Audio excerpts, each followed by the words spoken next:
had the lead voice and all of that all through that time. And I was really hoping that John could become the general manager of the club and run it. You seem to like his new team, the Raiders, Pete. You know, again, we talked about it. Guys who are in their 70s coaching. Is there an opportunity for Pete Carroll to do some damage here in the AFC West? Well, Bill, the Raiders were bad at quarterback, and I thought Antonio Pierce was a really good motivator. I thought he was a really good motivator. He didn't have much to work with. But they've made changes, GM, coach, quarterback, offensive coordinator. They're going to be a really good team. They gave, last year, bad at quarterback, gave Kansas City real problems. So I think, I'm honest, I think every team in this division's winning minimum 8 games. Woo. I think it's the best division in football. It's easily the best coach division in football. I think it's the best division in football by a margin. Because I don't think the Raiders, O-line is set, got a star back, OC head coach. They have a weapon. He's a tight end. I think they're probably, and their defense wasn't terrible last year. It was all banged up. I think they're probably a defensive tackle and one more receiver away. I think they're a pretty decent roster. I really do. I think the Raiders have players. Wait, away from what? Like a wild card contention or like winning the division? Away from a wild card team. I don't think they're as good as Denver, the Chargers, or the Chiefs. I don't think their personnel is. But if you told me they beat each one of those teams once, if they knocked off the Chargers, the Chiefs, and the Broncos, if they knocked them off, they split the series, in fact, I kind of think that's what's going to happen. That's not bad. You know, a lot of people like when we go back and forth on stuff. You keep saying AFC West is the best division. I don't know. NFC North, we need to do a tail of the tape. Coaches, quarterbacks, because I think NFC North has a slight edge. By the way, we talked yesterday, NFL scheduling folks love the NFC North. They got a lot of primetime games. Obviously, some of that is location in the country and market size. But, yeah, we'll see on the Raiders. 7 wins? Is that reasonable? 7, 8? Oh, I would bet. What's their over-under? If it's 7.5, I probably wouldn't bet it either way because I think it's going to be 8 or 7. But they'll be again, I said this last year when Minnesota was predicted to be in 4th place. I said if Minnesota finishes 4th, I said this last year, it'll be the best 4th place team easily in the league. If the Raiders finish 4th, it will easily be the best 4th place team in the NFL by a long shot. Okay. I got them winning more than 7 games. I'm super high on the Raiders. And it's funny because you hear Colin talking pretty high about the Raiders. And, you know, this is what's so cool about football is, man, I was working hard to find Raiders content last offseason. Like, it was tough. I've talked about this a lot. Like, it was tough to find, like, anything remotely Raiders. And now, seemingly, I'm in a position where I can make Raiders videos, you know, pretty easily for the most part right now. So there was a lot of energy behind them. But what I really think is kind of cool about Pete Carroll right now is I think sometimes when you get some of these older coaches, they feel like they don't really have anything to prove. Bill Belichick, I mean, I think there was maybe a sense of like, hey, I'm going to prove that I can win without Brady. But I think Bill Belichick has such a massive ego and such a degree of confidence in himself that he's kind of like, I don't got to prove nothing. Like, why do I got to prove I got to prove that I can win a Super Bowl with Mac Jones to prove that I'm a great coach? Like, no, I don't, you know? And in a way, it was kind of his downfall a little bit, right? He didn't want to evolve. He didn't want to coach different personalities and work with different people. Like, he was very much just kind of like, I'm doing my own thing. I'm an old man. I worked hard to get where I am, and I'm just gonna keep doing it. And we can see that he's been making some fascinating decisions, to say nonetheless. Okay, and it feels to me like Pete Carroll's like, bro, I want to win. Like, I'm here to get after it. Yeah, I'm older. Yeah, my hair is gray. Yeah, I wear glasses. What's that got to do with anything? Like, I am still here to fight and get after it. I got, we went out. I'm being collaborative with this team. Like, yeah, I'm the head coach. Yeah, I have a lot of power in this franchise, but like, I'm trying to work with the owner, the GM, Tom Brady. Like, I want to bring in a newer, it's a little bit hard, Chip Kelly. Like, he's both older and newer at the same time. But, you know, bring him in. Like, he's not trying to just recycle the things of the past, Pete Carroll. He's like, no. Like, let's do this. Let's bring in Geno Smith. Let's have an established quarterback. Like, like let's hit the ground running and let's grow and evolve. Let's get out there and get Ashton Genty. Let's, let's make some moves here. And it's exciting. Like it's compare that to what some of the other older coaches have done in the past.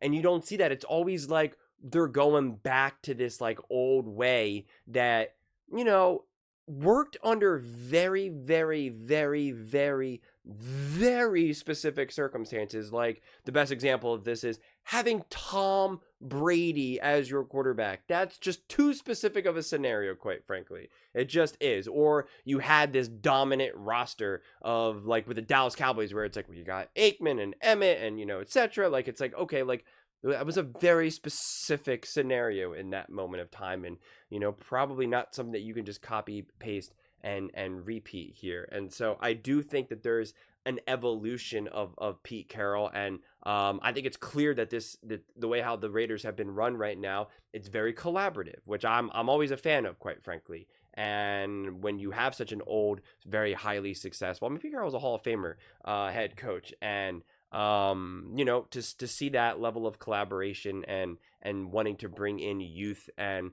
newer minds to the party that he knows are going to have, I think someone like a Chip Kelly, I think Chip Kelly will one day be a head coach in the NFL, especially if he has success with the Raiders. And I know Pete Carroll knows that. And if anything, Pete Carroll's probably looking at it as like, hey, my job, I'm doing my job right. If you become a head coach within the next couple of years, that means that the Raiders are awesome right now, right? Like I did my job then, if that's the case.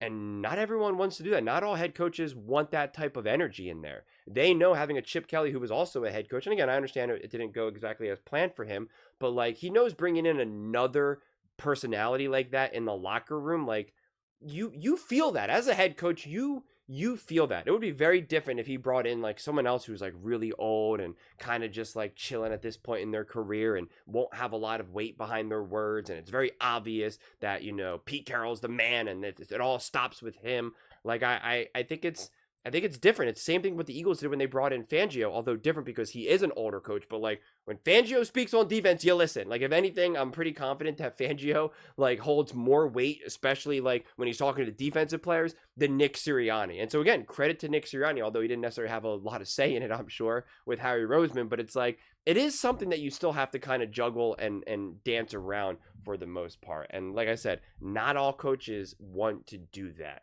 And so I just think all of the things that the Raiders have done this offseason have just all been positive. I'm just failing to ever see the moment where I'm just kind of like, I wish they didn't do this. They kind of overpaid for that. They shouldn't have let go of this, or I don't know. Do they really need to hire him? Like I feel confident. I feel more confident right now in the coaching staff of the Las Vegas Raiders than I do the Detroit Lions. And like, the Detroit Lions were at the top. We're at the top of the, of the food chain in the NFL. And the Raiders were at the bottom, right? Like that's just the reality. That's, and I now feel way more confident. If I had to rank like the coaching staff alone in the NFL, I'd put the Raiders. Again, I'm not acting like they're top two. I'm not putting them ahead against the Kansas City Chiefs or, maybe even the Broncos necessarily, but like they're, before you could just really question kind of like, what are they doing here, right? Like what are the decisions that are being made? How is this team actually being run? What the heck is the culture? You keep hearing about the Raiders way in 2025. What does that even mean right now? Like there were just so many questions, and you just don't have that. And then you combine that with now an actual established veteran quarterback, which I think was the smartest move that the Raiders could have done, because this could have gotten messier. They could have drafted Jackson Dart or someone in the third round, right? And they could have played that game. They could have done something. They're like, you know what?